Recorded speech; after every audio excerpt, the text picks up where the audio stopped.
नमस्कार, दर्श न्यूज देख रहे हैं आप। मैं हूं अमित कुमार। झारखंड में होने वाले विधानसभा चुनाव के दिन नजदीक आ गए हैं और ऐसे में आज चुनाव आयोग घोषणा करने वाली है कि झारखंड के 81 विधानसभा सीटों पर कितने चरणों में मतदान होना है और कब वोटों की गिनती होनी है। तो इसको लेकर झारखंड की तमाम राजनीतिक दल है वो अपने हिसाब से तैयारियां कर चुकी है और कुछ राजनीतिक दल अभी बैठक भी कर रहे हैं। लगातार बैठकों का दौर जारी है।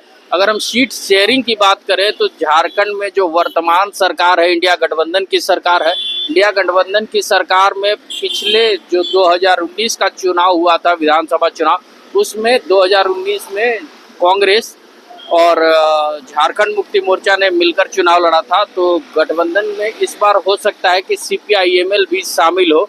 तो सबसे पहले अगर हम बात कर ले झारखंड मुक्ति मोर्चा की, तो झारखंड मुक्ति मोर्चा पिछली बार यानी 2019 के चुनाव में 43 सीटों पे चुनाव लड़ी थी और संभवतः इस बार हो सकता है तो वो 46 सीटों पे यानी 46 सीटों पे चुनाव लड़ने की घोषणा कर सकती है, अपने उम्मीदवार उतार सकती है। और जेएमएम को पिछले 2019 के चुनाव में 30 सीटों पर विजयी हासिल हुई थी। वहीं अगर कांग्रेस की बात करें तो कांग्रेस पिछले 2019 के विधानसभा चुनाव में 31 सीटों पे चुनाव लड़ी थी और 31 सीटों में से लगभग 15 सीट कांग्रेस को मिले थे। लेकिन इस बार होने वाले विधानसभा चुनाव में ये कांग्रेस का दावा है कि इस बार वो कम से कम 33 सीटों पे अपने उम्मीदवार उतारेंगे। वहीं बात कर ले CPI-ML की, तो CPI-ML यानी माले की बात कर ले तो माले को 2 सीट पिछली बार मिली थी 2019 में और इस बार वो 5 सीटों पे दावा करते नजर आ रहे हैं। वहीं इंडिया गठबंधन की बात अगर टोटल कर लें तो टोटल 81 सीटों पर ये मिलकर चुनाव लड़ने वाले हैं। वहीं अगर एनडीए गठबंधन की बात कर लें तो एनडीए गठबंधन में पिछली बार जो भाजपा है वो एनडीए गठबंधन में शामिल कोई और दल नहीं था, इसलिए वो 81 सीटों पे चुनाव लड़े थे। लेकिन इस बार वो 70 प्लस सीटों पे चुनाव लड़ेंगे। जो 2019 का चुनाव है, 2019 के चुनाव में बीजेपी पिछली बार 25 सीटों पे विजय हासिल की थी। वहीं आजसू की बात करें तो आजसू ने भी 2 सीटों पे विजय हासिल किया था। उसके बाद इस बार जो आजसू का डिमांड है, इस बार 2024 के विधानसभा चुनाव में आजसू का जो मांग है वो लगभग 11 सीटों पे है। और इस बार हेमंता विश्व शर्मा जो भारतीय जनता पार्टी के चुनाव सह प्रभारी बनाए गए हैं, उन्होंने भी अंदरूनी रूप से सहमति जता दी है आजसू के इन तमाम सीटों पे। और वहीं बात कर ले जदयू, तो जदयू को इस बार 2 सीट मिलने वाले हैं।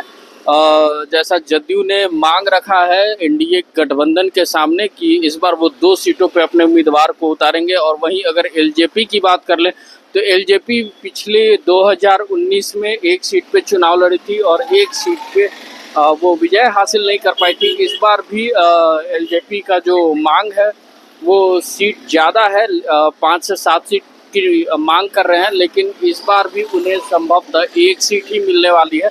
तो ये इंडिया गठबंधन और एनडीए गठबंधन, ये दोनों की सीट शेयरिंग, दोनों अपने अपने उम्मीदवार इस बार 81 विधानसभा सीटों पे उतारेंगे। वहीं बात कर ले संथाल परगना की सीट की, संथाल परगना से जो जेएमएम के कद्दावर नेता थे लॉबिन हेम्ब्रम, वो भी बीजेपी में शामिल हो चुके हैं। और वहीं बात कर लें अगर कोल्हान की, तो कोल्हान के सबसे कद्दावर नेता जो झारखंड मुक्ति मोर्चा के रहे वो चंपई सोरेन रहे, वो भी इस बार भाजपा में शामिल हो चुके हैं। और वहीं गीता कोरा की भी बात कर लें तो गीता कोरा भी शामिल हो चुकी हैं।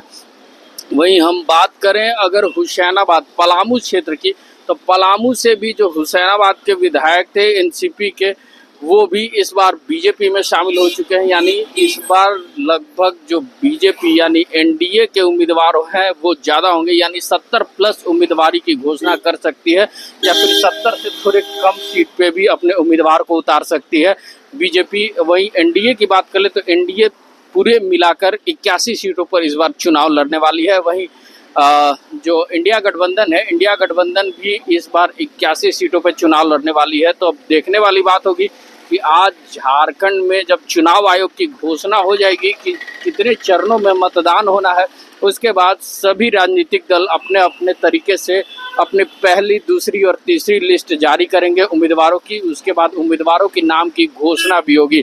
लेकिन झारखंड में सबसे पहले जो उम्मीदवारों की लिस्ट की घोषणा करने वाले पार्टी है JKML, जो पहले JKBS के नाम से जानी जाती थी, जयराम महतो की पार्टी है।